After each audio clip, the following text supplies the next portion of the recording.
गंगा कटाव से साहेबगंज जिला के उधवा प्रखंड के पूर्वी प्राणपुर पंचायत के जीतनगर गांव में आना हुआ है और जो भयावह तस्वीर मां गंगा के प्रकोप के कारण, कटाव के कारण जो तस्वीर आई है, आप देख सकते हैं कि किस प्रकार से सैकड़ों घर लोगों ने अपना आशियाना कुछ गंगा में समा गया, कुछ आशियाना को तोड़ करके अपना घर अपने से तोड़ करके कई दशकों से लोग जहाँ रहते थे, अपना माल मवेशी, खेती बाड़ी सब कुछ उनका और सब बर्बाद हो गया। इस गंगा कटाव को लेकर के लगातार पिछले सत्र में भी और इस सत्र में भी मैंने विधानसभा के अंदर कटाव रोधी कार्य शुरू करने का काम आग्रह किया सरकार से। सदन में सरकार ने भी कई बार मुझे आश्वस्त किया। कुछ योजनाओं के बारे में तो कहा कि इसका टेंडर हो गया, फाइनल टेंडर निकल गया, टेंडर हो गया, जल्द जल्द काम चालू होगा।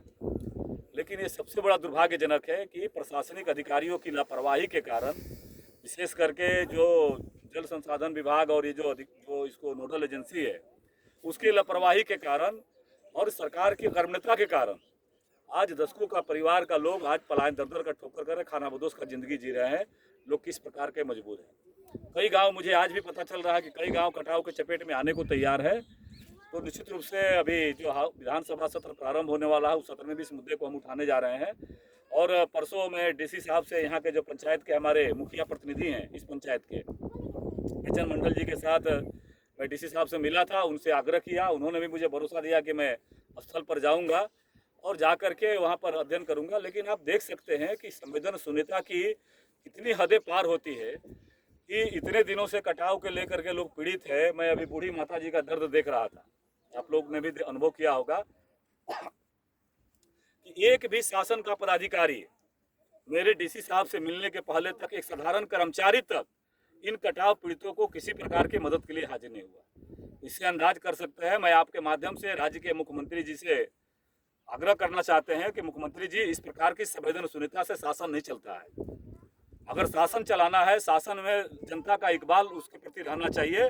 इस तरह की संवेदनशीलता की जहाँ पूरे का पूरा कई सैकड़ों परिवार जलमग्न हो गए हैं और उस परिवारों को अभी तक ना उसको आर्थिक मुआवजा मिला है और ना कहीं शासन का अधिकारी आकर के उसको मुआवजा देने का, अंचल प्रशासन का एक कर्मचारी तक नहीं आया।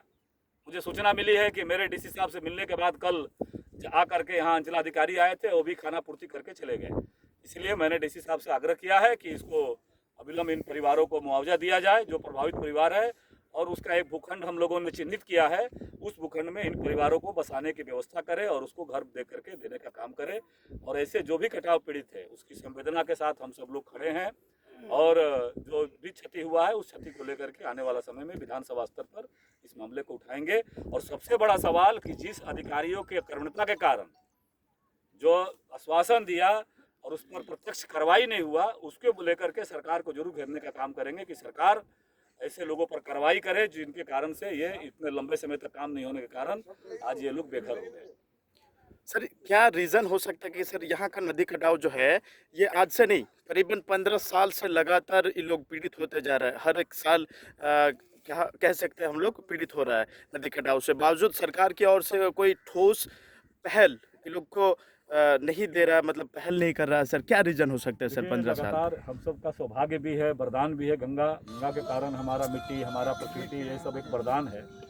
लेकिन फरक्का बांध बनने के कारण वो हमारे अभिशाप भी है। उसका जो प्रकृति बना था उसके कारण से बड़े व्यापक संख्या में पैमाने पर फिल्ट्रेशन का काम भी हो रहा है।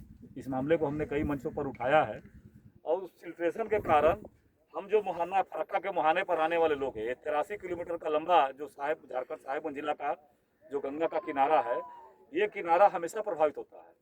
तो इसलिए इसको राष्ट्रीय स्तर पर भी एक फ्रेमवर्क बनाने के लिए अभी हाल ही में मैंने भारत सरकार के जो जल संसाधन विभाग के माननीय मंत्री हैं आदरणीय गजेंद्र सिंह शेखावत जी को भी मैंने पत्र भेजा है कि ये एक अंतर्राष्ट्रीय मानक के अनुकूल इसको एंटी इरोजन का काम यहाँ प्रारंभ किया जाए। और स्थानीय स्तर पर राज्य सरकार के ऊपर भी, जिस समय से भी यहाँ की जनता ने जो मुझे प्यार आशीर्वाद दिया, ऐसा नहीं कह सकते कहीं काम नहीं हुआ। पिछली सरकार में कई किलोमीटर का काम भी हुआ है, हम लोगों ने देखा है। इसी प्रकार का NH का सड़क कट करके जा रहा था, कई स्थानों पर काम भी हुआ है। लेकिन यह एक बड़े पैमाने पर इसको करना पड़ेगा और इस 83 किलोमीटर के पैच को उसमें कटाव रोधी कार्य अंतर्राष्ट्रीय मानक के अनुकूल इस प्रकार का करना पड़ेगा, तो ही इसका स्थायी समाधान है।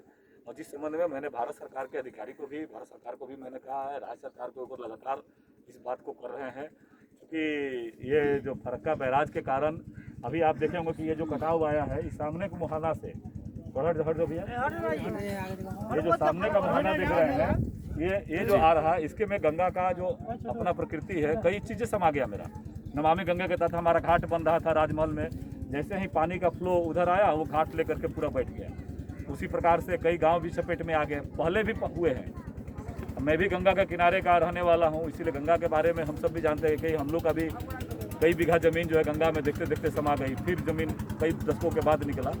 तो ये संकट है, इसलिए इसमें एक व्यापक स्तर पर एक योजना बना करके भारत सरकार, राज्य सरकार और जो तकनीकी विशेषज्ञ है, इसको ठोस परिणाम, उसी से इसका ठोस परिणाम निकलेगा।